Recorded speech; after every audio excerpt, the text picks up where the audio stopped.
हरे कृष्णा प्रभु, हरे राम। भक्तों, गीता ज्ञान में अभी तक आपने अध्याय 1 में जो भी कुछ सुना है उससे आगे की चर्चा आज हम करेंगे। तो हम सबसे पहले श्री कृष्ण को नमन करते हैं। जय श्री कृष्ण हरे राम। किम न राज्येन गोविंद किम भोगे जीवितेन वा येषाम् अर्थे काण्डिक्षितं न राज्यं भोगा सुक्षानि च ते इमे अविस्तायुद्धे प्रणाम त्वयक्ता धनानि च आचार्या पितरपुत्रा तथा एव च पितामह मातुला शुश्रूषापोत्रा श्याल्य संवेदन तथा एतान्न हनुमन्ते इच्छामि घृता अपि मधुसूदन अपि त्रैलोक्य राज्यस्य हेतो किं न तु मही कृते नित्य धार्तराष्ट्रान्न क्या प्रीति स्यात् जनार्दन।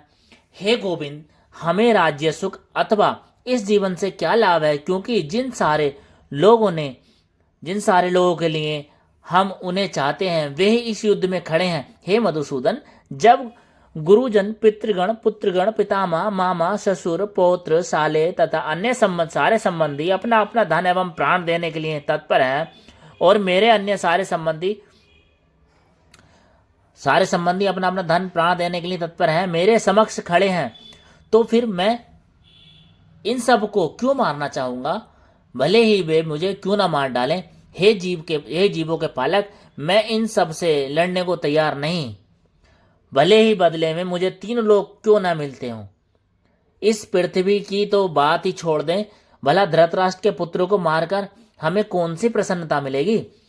तब इसका तात्पर्य समझाते हुए श्री कृष्ण कहते, अर्जुन ने भगवान कृष्ण को गोविंद कहकर संबोधित किया, क्योंकि वे कौरवों तथा इंद्रियों की समस्त प्रसन्नता के विषय हैं। इस विशिष्ट शब्द का प्रयोग करके अर्जुन संकेत करता है कि कृष्ण यह समझे कि अर्जुन की इंद्रियां कैसे तृप्त होती होंगी, किंतु गोविंद हमारी इंद्रियों को तुष्ट करने के लिए नहीं है।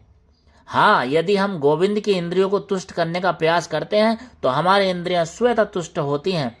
भौतिक सृष्टि से प्रत्येक व्यक्ति अपनी इंद्रियों को तुष्ट करना चाहता है और चाहता है कि ईश्वर उसके आज्ञा पालक की तरह काम करे, किंतु ईश्वर उनकी तृप्ति वहीं तक करते हैं जितनी के वे पात्र होते हैं, उस हद तक नहीं जितना कि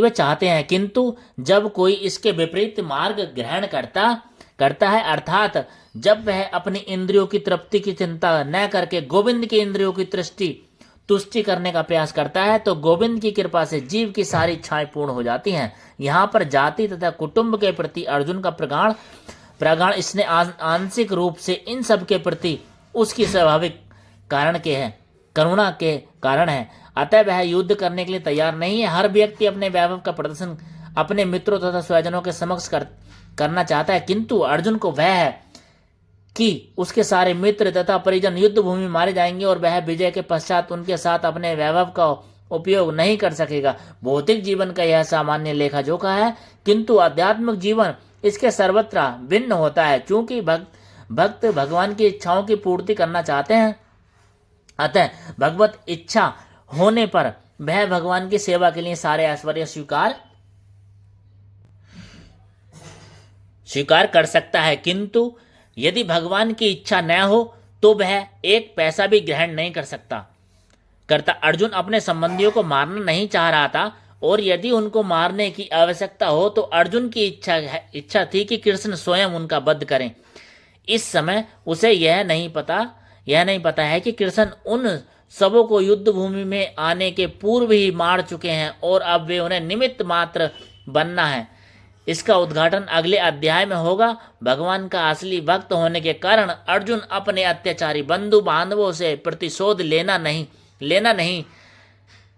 नहीं लेना चाहता था, किंतु यह तो भगवान की योजना थी कि सबका वध हो भाग भक्त दुष्टों से प्रतिरोध नहीं लेना चाहते, किंतु भगवान दुष्टों द्वारा भक्त के उत्पीड़न को सहन नहीं कर पाते। भगवान किसी व्यक्ति को अपनी इच्छा से क्षमा कर सकते हैं, किंतु यदि कोई उनके भक्तों को हानि पहुंचाता है तो वे उसे क्षमा नहीं करते। इसलिए भगवान इन दुराचारियों का वध करने के लिए उद्धत थे।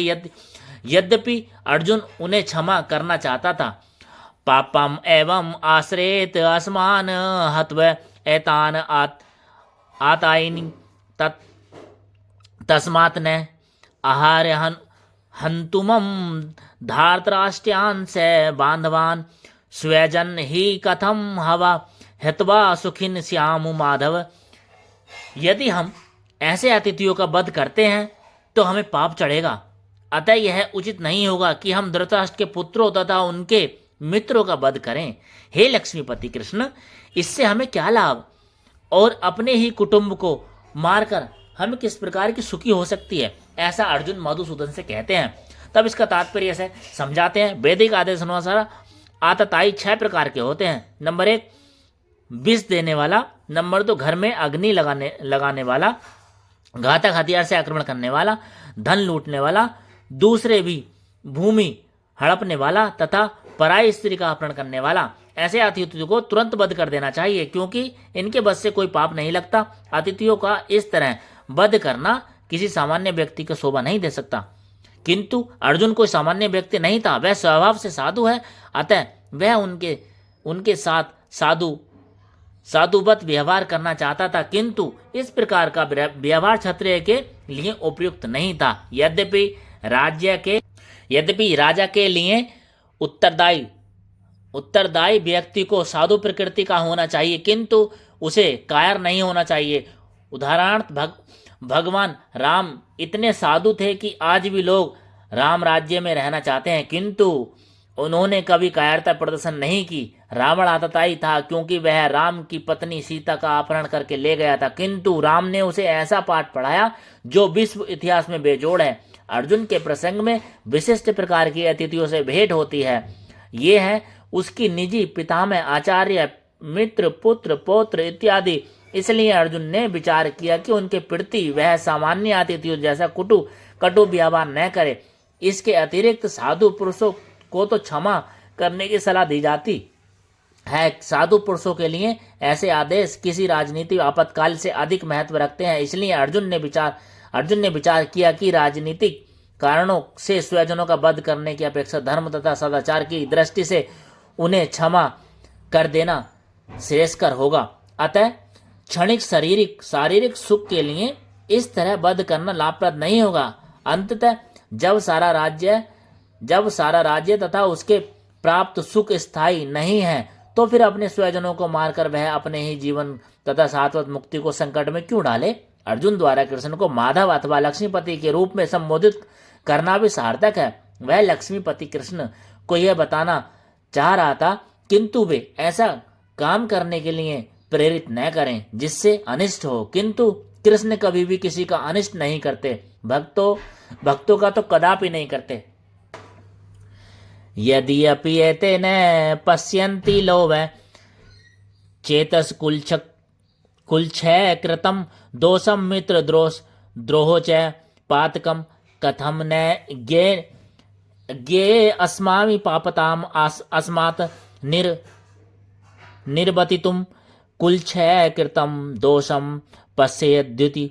जनार्दन, हे जनार्दन, यद्यपि लोभ से अभिभूत चित्त वाले ये लोग अपने परिवार को मारने या अपने मित्रों से द्रोह करने में कोई दोष नहीं रखते, किंतु हम लोग जो प्रकार के विनिष्ट करने के अपराध देख सकते हैं, ऐसे पाप कर्मों में क्यों प्रविष्ट हो।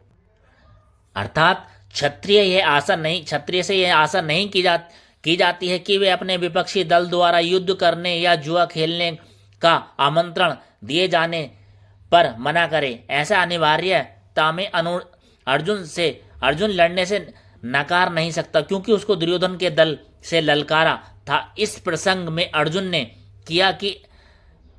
ने विचार किया कि हो सकता है कि दूसरा पक्ष इस ललकार के परिणामों के प्रति अनभिज्ञ हो, किंतु अर्जुन को तो दुष्परिणाम दिखाई पढ़ रहे थे। अतः वह इस ललकार को स्वीकार नहीं कर सकता कि यदि परिणाम अच्छा हो तो कर्तव्य वस्तुतः पालनीय है, किंतु यदि परिणाम विपरीत हो तो हम इसलिए नहीं होते।